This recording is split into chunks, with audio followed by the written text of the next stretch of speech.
Assalamualaikum. Today I am explaining the topic of the basal ganglia. Basal ganglia is also called the basal nuclei. What is basal nuclei? Basal nuclei or basal ganglia is a collection of the masses of the gray matter that is situated within each cerebral hemisphere. Now I will show you in the model. This is the model of the brain and this is the cerebral hemisphere. Right side the cerebral hemisphere is present, and in a cut view of the sagittal section I was removing the left part of the cerebral hemisphere. Now inside this transparent or a gray like structure is a lateral ventricle, and on the lateral side of the lateral ventricle inside this is a thalamus. This part is a thalamus, and this is some part of the basal ganglia in a red part which is a C shape, and this part is a part of the basal ganglia. Now basal ganglia contains here corpus striatum, amygdaloid nucleus and claustrum. First of all, we are discussing about the corpus striatum. The corpus striatum, it is situated lateral to the thalamus here. This is a corpus striatum part, this red part, and this is the outer part is a corpus striatum part, and it lies lateral to the thalamus here. This is a thalamus and it lies lateral to the thalamus, and it is closely related to the lateral ventricle. Now this corpus striatum part is almost completely divided by a band of the masses of the nerve fibers, which is called the internal capsule. The corpus striatum, it is almost completely divided by a band of the nerve fibers, the internal capsule. Suppose this is the internal capsule, and here I am showing that this is a caudate nucleus, and this one is a lentiform nucleus, and this is suppose this is a band of the nerve fibers, and here it separates the caudate nucleus and the lentiform nucleus. So it means that this corpus striatum have two parts, caudate nucleus and lentiform nucleus, and this is completely separated by a band of the nerve fibers which is called the internal capsule. Okay. So this C-shaped part is a caudate nucleus, and this is a part of the lentiform nucleus. This lentiform nucleus have two parts. The outer part is a putamen and the inner is the globus pallidus. This putamen is related with or connected with the caudate nucleus. So in our new terminologies, this commonly known as the Neostriatum. The caudate nucleus and this putamen is called a Neostriatum. Globus pallidus is not present in our Neostriatum. And when we are talking about the terminology of the corpus striatum, then we said that in the corpus striatum, basal nucleus is present, caudate nucleus, putamen and lentiform nucleus. But in a Neostriatum, only caudate nucleus and putamen is present. So in this diagram, if I am said that suppose above is a caudate nucleus and lower side is a lentiform nucleus, and this is completely separated by a band of the internal capsule. This lentiform nucleus have two nuclei. It contains a putamen and a globus pallidus. This putamen and caudate nucleus is called a Neostriatum. Now the caudate nucleus. Okay, now the caudate nucleus.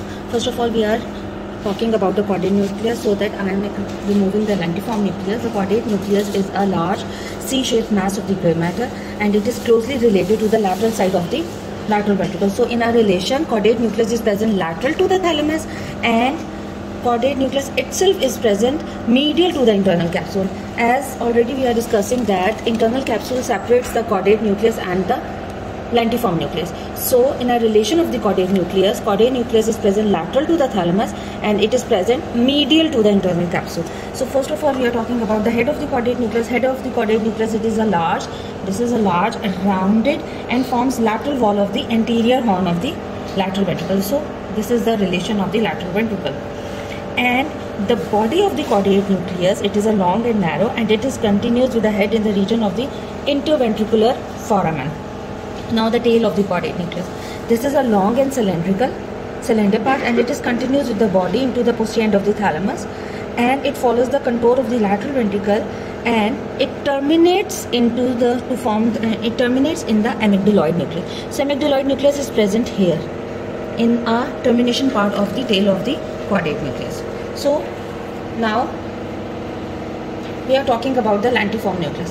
So lentiform nucleus, it is a wedge-shaped mass of the gray matter and whose broad convex base, this is a broad convex base, is directed laterally, and blade is directed medially part, and it is related medial to the, now again relation, it is related medial to the internal capsule, and it forms the caudate nucleus and the thalamus. The lentiform nucleus is related laterally to a thin sheets of the hair. It is related to the thin sheet of the white matter, which is called the external capsule. So in short, internal capsule is present medial to the lentiform nucleus, and external capsule is present lateral to the lentiform nucleus. So lentiform nucleus, a vertical plate of the white matter divided the nucleus into a large darker lateral portion. This is a large darker lateral portion is a putamen, and inner lighter portion is called the globus pallidus. So large darker portion is a putamen, and inner lighter portion is called a globus pallidus. Corpus striatum, we was discussing the corpus striatum. Now amygdaloid nucleus. Where is the amygdaloid nucleus is present? It is, this nucleus is situated in the temporal lobe close to the uncus. Here, this is the uncus, this is the temporal lobe, and if I am removing the whole structure, see, okay, this is the tail of the caudate nucleus, and amygdaloid nucleus is present here. So it is closely related to the uncus, and it is present in the temporal lobe. The amygdaloid nucleus is considered to be a part of the limbic system, and we will discuss it in the next video. And in the sense of the fear, for example, it can change the heart rate, the blood pressure, skin color, and the rate of respiration. Now we will discussing about the claustrum. Now where the claustrum is present? Here. The claustrum, it is a thin sheet of the gray matter, and it separates the lateral surface of the lentiform nucleus by the external capsule. So it means that after the lentiform nucleus, external capsule is present, and after the external capsule, claustrum is present. Lateral to the claustrum is the subcortical white matter of the insula is present. So if I am going from medial to lateral, the medialmost structure is the thalamus. Lateral to the thalamus is the caudate nucleus. Lateral to the caudate nucleus is the internal capsule. Lateral to the internal capsule is the lentiform nucleus. Lateral to the lentiform nucleus is the external capsule, and lateral to the external capsule is the claustrum. And lateral to the claustrum is the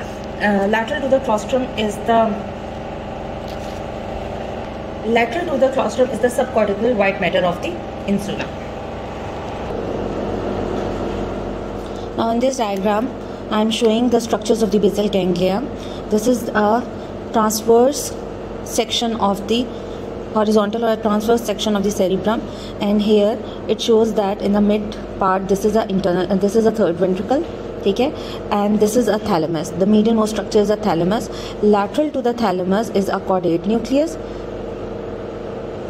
okay, and after the caudate nucleus, lentiform nucleus is present. This lentiform nucleus and caudate nucleus is separated by the internal capsule. So this is the internal capsule. Okay. This white band sheet separates the caudate nucleus to the lentiform nucleus. The lentiform nucleus have two nuclei. The lighter part is a globus pallidus, and the darker part is a putamen. And lateral to the putamen, this is a claustrum. This is a part of the claustrum. And between the claustrum and the lentiform nucleus, again a white band is present. Okay, this white band is called a external capsule, which separates the claustrum to the lentiform nucleus. And lateral to the lentiform nucleus, this is the subcortical area of the, okay, and this is the subcortical area or a white matter of the insula. This is the whole structure of the basal ganglia. So if we are talking about the connections, so first of all we are talking about the connections of the corpus striatum. In a corpus striatum, the whole caudate nucleus and a lentiform nucleus is present. So where the afferent fibers are coming? First of all, we are talking about the diagram that above is a cerebral hemisphere, mid part is a caudate nucleus, and below the caudate nucleus is a midbrain is present. In a midbrain, there is a structure which is called the substantia nigra, which plays an important role in the basal ganglia. Lateral to the medial to the caudate nucleus, there is a thalamus is present, and lateral to the caudate nucleus, this is a lentiform nucleus is present. So it means that if we are talking about the afferent fibers or chemicals or nerve fibers that are coming towards the corpus striatum, this diagram is very important and it is clearly discussing the connections of the corpus striatum to the other parts of the brain. So this is the corpus striatum. First of all, we are talking that the cerebral cortex plays an important role for transmitting a messages towards the corpus striatum through glutamate. So glutamate is a neurotransmitter that transmits the signals from the cerebral cortex towards the corpus striatum, glutamate. Okay, again, as in the previous diagram, I am showing that below the corpus striatum, if in this I am also showing that this is the caudate nucleus or a part of the basal ganglia. Below the caudate nucleus, this is a midbrain. See, this is a midbrain. And below the midbrain, this is a spinal cord, brain stem, sorry. So in our midbrain, there is a part which is called the substantia nigra, which plays an important role in the basal ganglia.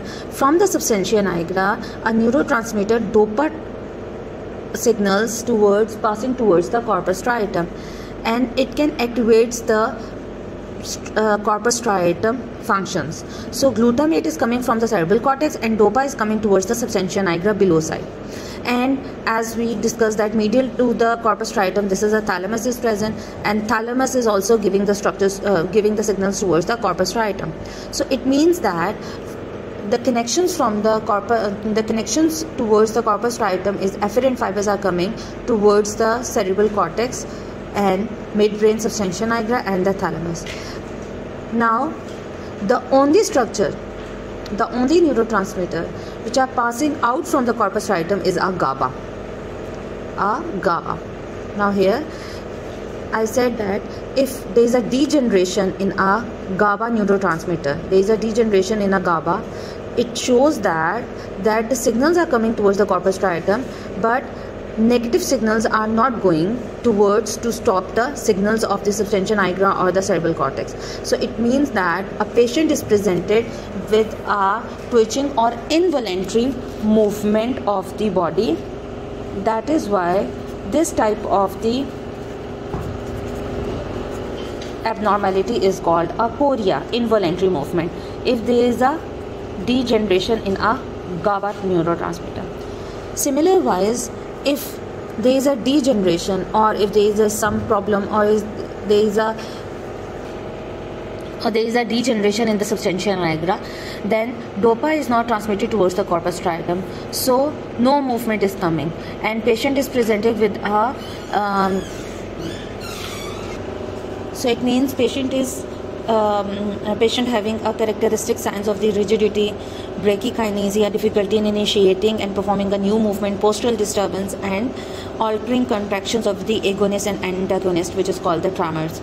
So it means that there is a reduction in the release of the neurotransmitter of the dopamine within the corpus striatum, and this type of the abnormality is called the Parkinsonism.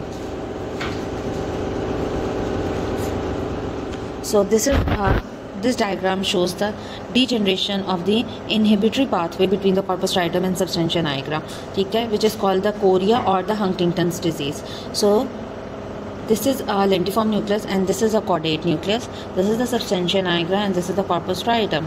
If a negative reduction in the release of the neurotransmitter of the dopamine within the corpus striatum, then Parkinsonism is present. Patient presented with a Parkinsonism. See, this is a dopa and this is a negative lines are showing that there is some problem in it. And if there is a negative or some problem in our GABA, So patient is presented with the involuntary, quick, jerky, irregular movement, which is called a chorea. Thank you so much.